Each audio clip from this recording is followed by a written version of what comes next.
What is going on, FNF fam? Welcome back to another video. Today I got something a little special for you. You guys seem to really be liking the baitcast tip videos and the fishing tip videos, so I figured I'd start doing like 2 of those a week along with my other content. You guys really respond well to them, and I really like being able to help people with the knowledge that I've learned in the 30 years that I've been fishing. Today's video is going to be based around 3 little secret tips and tricks that I've learned about bait casting reels. One in particular I know you guys are going to love, so stick around to the end of the video to see that one, because I promise you it will definitely change how you use a bait caster if you're having any troubles with backlashes. With that said, let's go ahead and get into it. So a lot of time on a lot of my videos, I get a lot of comments saying that people would just rather not use bait casters, but then we also have a lot of comments from people who want to learn how to use them and use them correctly. A lot of people are intimidated by bait casters. They think they're really hard to use or that they're just not worth the trouble. But honestly, bait cast reels are very simple and straightforward tools that are really good if utilized correctly. I like to fish with both spinning reels and bait cast reels. They both have a place in my tackle box and they both are good for different situations. With that being said, today I want to show you these 3 little steps that'll help you better understand bait cast reels, as well as the last step, which is a very cool trick that I just found out to help you avoid backlash. This one's going to be really good for beginners who are tired of messing with backlashes, because I myself just found out and used this trick for the first time. It's probably one of the best tricks that I've seen to avoid a backlash while using a bait caster in my whole entire life. So with that said, let's go ahead and get into secret step number 1. Line size. The size line you're using and the type of line you're using has a lot to do with getting backlashes and avoiding them, especially when it comes to picking them out. If you're using monofilament or smaller line, it is almost impossible to pick them out. Most people just cut them out and call it a day, or throw their bait caster in the lake and go home. So with that said, I'm going to show you guys a trick today on what line you should use and what size, because that's what makes the difference. So this trick has a lot of advantages, but it does have one disadvantage, which is you have to use braided line. If you do mono or fluorocarbon, it's definitely not going to work as good as the braid does. The first trick is you need 30 to 40 pound test, and that's why I say braid. Braid has a smaller diameter, so you can get more of it on the reel, and it have a bigger tensile strength. 30 to 40 pound is what you're going to be looking at. This is a very simple, easy trick to use. All you do is spool up with the recommended line size on your bait cast reel with some 30 or 40 pound braid. It'll make picking out backlashes a lot easier, and it'll help you avoid backlashes because the line is thicker, so it's coming off the spool a lot slower.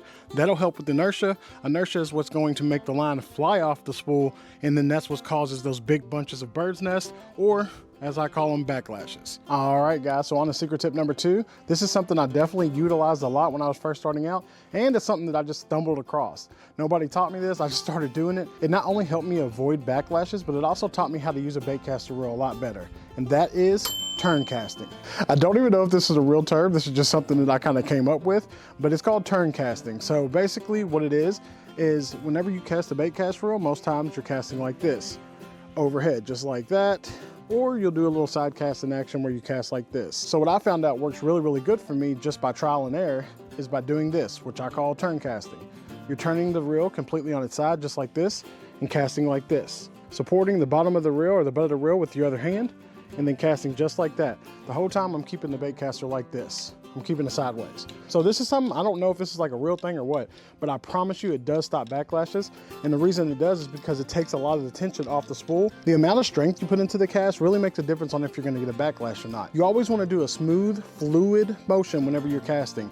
You don't have to whip it out there to get really far, especially whenever you're first starting out. You can maybe cast like 20 yards in front of you and get bass all day. So with that said, I'm gonna show you guys how I do this turn cast. So first I'll do a normal cast to show you guys what happens. I'm not even gonna touch my bait caster. I'm just gonna leave it completely alone and just do kind of a little bit hard of a cast. And I'm gonna show you guys what happens overhead cast. Boom. See that? Got a nice little backlash in there. So now I'm gonna show you what happens if you turn cast. All right, I'm gonna use the same amount of force, but this time we're turn casting it.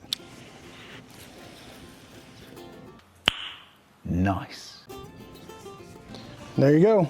Not a backlash in sight. I think the reason why this works so well is because it takes so much tension off the spool. You're not gonna be putting too much tension on the spool from the weight of your lure because you're turning it at an angle. So basically what it's doing is putting all the weight of the lure on the guides. So that way it relieves the tension and weight off of your spool. I know it kind of sounds silly, but it really does work. If you try it, I promise you'll see the same results. Like I said, this is just something that I found out through trial and error, and it works every time. All right, guys, we went ahead and moved to the backyard. For this last tip, I'm gonna need a little bit more space. So this last tip is the one that I just found out about, and I'm really excited to show you guys. And all you need is some electrical tape. So for this to work properly, you're first gonna need to make a cast. Again, it doesn't have to be a super hard cast, it doesn't have to be super far out, but you definitely wanna get it about 25 yards or so. Another reason bait casters are great, because they are very precise. We're gonna make a 25-yard cast, and then I'm gonna show you guys how we're gonna use this to avoid getting backlashes. So first steps first, go ahead and give us a nice little cast. Look at that, first try. Definitely 25 yards. And if you're wondering, no, these are not guesses, I used a rangefinder. My yard's about 70 yards wide from fence to fence, about 70, 80 yards wide from fence to fence. So there we go. Now that I got that cast out, I'm gonna leave it out. I'm just gonna let that bait sit over there just like that. You would do this when you first get to the lake. Again, this is just something for beginners to try. If you're not good at using a bait caster and you're having a lot of trouble getting backlashes, this is something that's gonna take just a little effort and time, but the results are definitely worth it, and I'm gonna show you that now. So what you're gonna do is right here on your spool, you're gonna go ahead and you're gonna put a piece of tape right across this. So take our piece of tape, just like this, about like that. We're gonna take that, boom, rip that off. We're gonna take that and put it in our bait caster. Just make sure that you put it very, very even. You want it very, very even across your line. Boom, that's what you want it to look like. This won't mess up your reel or hurt anything. It's not a problem. Then once you do that, you're gonna go ahead and reel it in. So let's get this in. There you go. So you can see the tape in there, and it's got about 25 to 26 yards of line on top of it. So here's the trick. No matter how far you're casting it, no matter how long you're casting it, no matter what, it's going to stop at that tape. Not only is it gonna stop at the tape, but the tape's actually gonna keep your line down and compact and keep it from over spooling. We're gonna make that same cast, maybe if not a little bit harder, just to show you guys how good this works. Here we go. You see that? I think that is so cool, guys. Look, it stops it. There's no backlash in the spool. It stops it. So no matter how hard you cast, you can't go past that tape. It's genius. I definitely think you guys should try it out, especially if you're beginners. I know it seems like you gotta put a little bit more effort into it. This is worth it. It's just a really, really awesome tip to help you avoid getting backlash, especially when you're starting out. As you get better with the bait caster, you can slowly take that tape back until you can take it all the way off. It's just something really, really cool and easy that'll help you out. All right, guys, so that's 3 main secret tips that most fishermen don't know about that will definitely help you out. I know that that last one will.